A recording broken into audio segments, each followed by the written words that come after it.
O'zim ishonmagandim, davlatniki bilan bir xil bo'lmaydi deyishgandi ba'zilar. Avvalambor assalomu alaykum. Ismim Jaloliddin, familiyam Shodiyev. Hozirda Zarmet universitetida o'qishga dokumentlarimni topshirdim.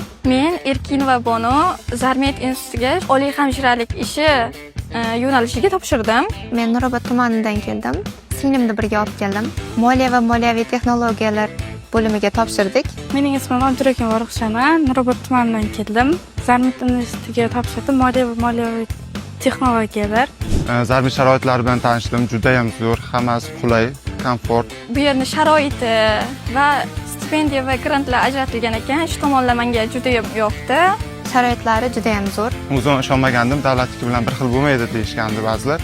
Hozir gaplashdim, kerakli ma'lumotlarni berishdi. Hammasi zo'r ekan, davlatniki bilan bir xil, hamma joyga teng huquqli deyishdi. Shunday imkoniyatlar bor ekan, birinchi sessiyadan so'ng ham grantga yoki stipendiyaga o'tish mumkin ekan. Bu yerda o'qimoqchi bo'lgan do'stlarimga tavsiya qilaman, juda zo'r. O'zim sharoitlar bilan tanishdim. Ko'plab do'stlarimga shu yerda o'qishni maslahat beraman.